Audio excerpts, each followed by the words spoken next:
Welcome to our fantasy football season-long show. And in this episode, we're going to take a close look at Week 3's ranking. We'll give you the breaking news that are affecting your fantasy clubs, and as well tell you about a brand new viewer-only contest revolving around DFS. All coming up now.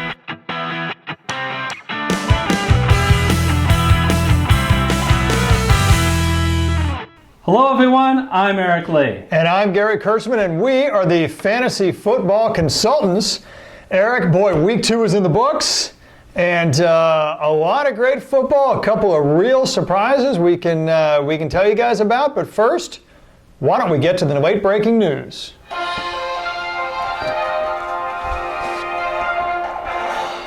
Joe Mixon was having a day. Just like he had a day in Week 1, he was having a day in Week 2. This guy, at the point in the second quarter where he suffered a knee injury, he was the third most valuable running back in fantasy football. And then all of a sudden he wasn't. The good news about Joe Mixon is, well, the good news is he's an incredible talent. But other than that, he should only be gone 2 to 3 weeks. He had arthroscopic surgery. Fortunately, there were no tears. There were no fractures of any kind. There was just, basically by and large, a small bone spur, a bone chip that chipped off. It was floating around the cartilage and causing him some pain problems. Arthroscopic surgery takes care of that. In the meantime, in Cincinnati... If you can take advantage of a situation in some way, it's your duty as an American to do it. I love me some Smithers. Okay, how do you take advantage of this situation? Giovanni Bernard, if you were fortunate enough to handcuff Joe Mixon, that's the guy you chose. Otherwise, go out and get him right now. Just bear in mind one thing. Don't overpay for this guy because he's going to be very valuable for 2 weeks and then not much valuable at all. The great thing about Mixon is he's a bell cow running back, first, second, third down, and also goal line. That does not lead much for Gio Bernard, but in the meantime, for the next 2 weeks, he will be the bell cow running back on first, second, and third downs. He may or may not get the goal line carries. These 220, and they have running backs that are 250 on that team. That part remains to be seen, but I'm telling you, with the matchups that they've got, over the next 2 weeks, it's a little bit tough with Carolina, but then you get Atlanta and Miami after that. A lot of passes, a lot of rushes. I think Gio Bernard is going to be pretty valuable for you. It'll be interesting to see how the Bengals are affected because they've been a surprise this year. They have played a lot better than people had anticipated, and we'll see how they do with Bernard at the helm. Absolutely. Other news, Josh Gordon. A lot of you guys took flyers on Josh Gordon. We certainly recommended it at fantasyfootballconsultants.net. It may finally be starting to pay off for you. Josh Gordon is a New England Patriot, folks. The heavens just open up. Hallelujah for anyone who has owned Josh Gordon. This couldn't be a better... No, it couldn't be. And, the rich get richer, and that's all well and great. What a cheap price. I mean, for God's sakes, they paid a 5th round for the guy. And if he doesn't work out, they get a 7th round coming back. And he's paid relatively little. Contract's up after this year. Very low risk for the Patriots. And of course, potentially high reward. He's shown us nothing in 3 years. I want to repeat that. He has shown us nothing in 3 years. Prior to that, he was the top receiver in as far as yardage in 2014, and that was playing only 14 games. The guy's got loaded talent. Now, what does it mean with him on New England? Well, great passing game. Very subpar running game. Whether Sony Michel can change that, who knows? But not so far, not this year. And strangely subpar defense. There may be a narrative of them missing Matt Patricia more than we think. Let me set that aside. Look, Tom Brady is throwing all the gosh darn time because he has to. Because the Patriots, and this is very strange, folks, have been behind in the first 2 games of football as much as they have been ahead. That is very un-Patriot-like. Brady's throwing a ton. Who's he going to throw to? Well, not Edelman for the next 2 weeks. He's suspended. We covered that earlier. He does throw a lot to Chris Hogan. Now, here's the deal. If you want to ask yourself the question, who does Gordon's presence hurt the most? It's not Edelman, it's Hogan. Edelman is the slot receiver possession guy. Hogan's the guy who can run the fly pattern, the deep out, and also be the red zone target. Guess what? That also describes Josh Gordon, who probably does a better job of that than Chris Hogan. Whether he still has anything left in the tank remains to be seen. We at FantasyFootballConsultants.net recommended that you take him on a flyer just in case. boy, would we double down on that now. If you have Chris Hogan, you got to temper your expectations just a little bit in case he eats into his lunch. But this is a great thing for Josh Gordon. Gary, do you think that Gordon will affect Gronk's? No. No, not much at all. You'll still get his. Yeah, Gronk runs the seam right up the middle, and Gordon's running the fly pattern. So it's two totally. Now, the fact of the matter is, Gronk actually is a great red zone target, and so is Josh Gordon. They use them in different ways. I really honestly believe that the guy who's going to be taken down a peg by all this is Chris Hogan, because Josh Gordon could flat out end up taking some of Chris Hogan's routes away. Okay, so more news for you.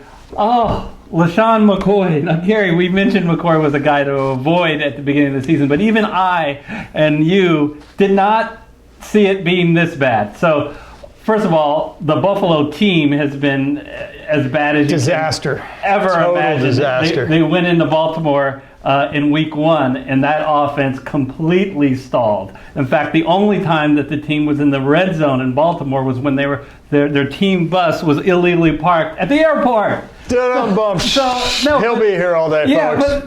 But in all seriousness, the offensive line is a mess. And now the latest news with LeSean McCoy is, in week 2, a lineman fell back on him. They first said it was broken ribs. They downgraded that to being something less serious, that he might even play this upcoming week. But he still has those legal issues. Right before we came on air, some more disturbing pictures have come out. And the bottom line there is his girlfriend did get beaten. It was an in-home invasion. The question is, did LeSean McCoy have anything to do with it? That issue's been dogging him for weeks. We knew about that in the preseason even. But now more pictures, more allegations. Apparently there's more evidence tying him to conversations that he had the day before the home invasion saying, I need to get this, enter your favorite expletive, out of the house. That ties him time-wise to the fact pattern of the abuse. Optically, it looks terrible. It's not what we want to talk about on this show. So let's move on. So just start thinking about other plans if you have McCoy. Unfortunately, as we talked about, Buffalo's in such a bad state that if you lost McCoy, there isn't a really viable person that would be fantasy-wise. I mean, yes, Chris Ivory will probably lead a committee of people, but that team is so bad that we don't see anyone really stepping forward if McCoy is out either to injury or to legal issues. Let's look at the weekly rankings, Gary, and we'll start so this is specifically for week 3. And as a reminder, you can go to fantasyfootballconsultants.net to see our entire list per position, specific rankings for week 3, so you can determine all those stardom sit-em decisions. But in looking at quarterback, I want to comment about number 10, Big Ben Roethlisberger. We know there's no place like home for Roethlisberger, which is why he had a big day, which is why we did drop him a little bit, because he hits on the road. But boy, there are no better guests than the Tampa Bay Buccaneers defense in welcoming them into your home. Just an awful defense that has been exposed.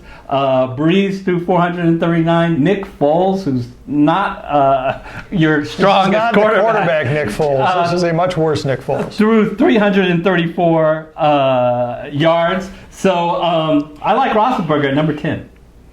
Now, if you need a flyer, folks, if you're in a 2 QB league, QB flex league, or QB streaming, we got a flyer for you. Number 15, Matt Ryan. Why do I call him a flyer? Because he has a high upside potential this week. He is hosting the New Orleans Saints. What's so great about that? Well, a couple of things. One, pass defense has been atrociously awful this year for the New Orleans Saints. It actually starts back to the end of last year. And the point being, they are not pressuring the quarterback. They are not getting quarterback sacks. Bottom line is they're giving up 325 yards in the air, average, each game. That's more yards than half of the total, defense, for half the NFL teams. It's been atrocious. And the good news is, you not only can pass well against that, but New Orleans can score. You know it's going to be a shootout. The over/under on this game is the second highest of any football game. Matt Ryan's going to have to keep pace. He's going to have to do it with his arm. Great upside potential. All right, moving along at running back, number 2 we have is Dalvin Cook. I'll be quick.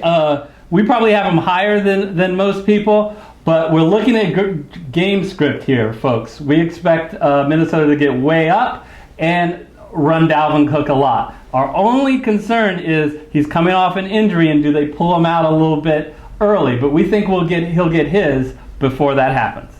So now let's talk about another running back, crispy Kareem Hunt. Love me Kareem Hunt. Now, why do you say? Number 6. He, let's face it, he hasn't had the type of Kareem Hunt year so far in the first 2 games.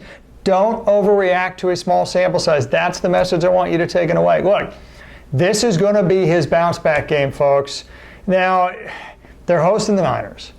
And Kansas City's offense is the top offense in football, with all due respect to the Tampa Bay Buccaneers. Boy, it sounds strange to say that. Holy cow. Look, Hunt has had mediocre games, especially against Pittsburgh, because other teams' defensive strategies have been stack the line and force Mahomes to throw. He's a rookie. You know what? People are going to come off that strategy pretty quickly, because boy, is it burning them up. They have terrific receivers. Mahomes has proven to be the real deal. Once the defenses start to get honest, and that should start with San Francisco, that runs very few stunts and very few stack the box type formations. Look, Hunt's going to get his. He gets the opportunity, and now he's going to show it in his bounce back game. Moving to wide receivers, at number 18, we have Nelson Aguilar. Look, if Nelson Aguilar is on your team, you almost surely should be starting him. We've chronicled in other videos that the Eagles have just tons of injuries to their running backs, to their wide receivers, but Carson Wentz is back. The number 1 target is going to be Nelson Aguilar. Start him with confidence. And then on the flip side, we have number 27. Not on the uniform, on the rankings chart. My little Cooper Kupp. Why do you want to start Cooper Kupp? Well, first of all, 3rd most red zone targets in the NFL last year. He's starting it again. He's got the most red zone targets for the Rams this season. Second of all, they're playing the Chargers. What do the Chargers do well? Well, a lot of things. But one of the things is they have shut down corners even without Jason Verrett. How do you beat them? You beat them over the middle, with a strong running game and with a strong slot receiver or tight end. Guess what position Cooper Kupp plays? Slot receivers kill the Chargers, at least more than every other position. Cooper Kupp, if you're going to have a Ram wide receiver, that's the one to take this week. Let's take a look at the top tight ends, 1 through 10. And it is so cool to see at number 3, Jordan Reed. He cracked that big 3 and knocked Zach Ertz down to number 4. Always the issue with Jordan Reed is his health. He is currently healthy. They play at home against a very suspect Green Bay defense. Start Jordan Reed if you have him on your roster. Absolutely. 2nd most fantasy points per game of any tight end in the last 4 years. He's awesome. Trey Burton is the number 7th ranked. And you know what? Let me tell you the one sales pitch on Trey Burton. Allen Robinson will be covered by Patrick Peterson. That takes the number 1 possession receiver and the number 1 most dynamic receiver out of the Chicago offense. Peterson is that good. Who's the number 2 receiver? It's Trey Burton. Start him. He's going to get his, this week against Arizona. Let's move on to defenses. And at number 3, I have the Chicago Bears. I'm happy with the Chicago Bears defense with Khalid Mack on its own, but I love them here against Arizona, who has totaled a whopping 6 points in 2 games. Sam Bradford has been terrible. David Johnson hasn't been effective. Look for Chicago to total up some points on D. And another defense, if you want to go for a defense that's got a very high ceiling, your Houston Texans. Eric, it's been surprising. The Houston Texans have so much talent. I'm befuddled why they're starting 0-2, but I'm going to call this as their bounce back game. Why? Especially for the defense. Look at the offensive line they're facing. Nobody, and I mean nobody on that offensive line for the Giants has both started for the team last year and played that same position. They're all new team or new position, and boy, if the Dallas Cowboys can run simple stunts and sack Eli Manning 6 times, imagine what Houston can do. So those are our Week 3 rankings. We want to remind you to go to fantasyfootballconsultants.net for our complete rankings, as well to make sure that you don't miss any videos. Be sure to subscribe, the red button and the bell icon. In fact, you can see the video below is our DFS show Watch that to hear more information about how you can enter a free contest to win a $100 Amazon card. And until next time, we'll see you then. See you then.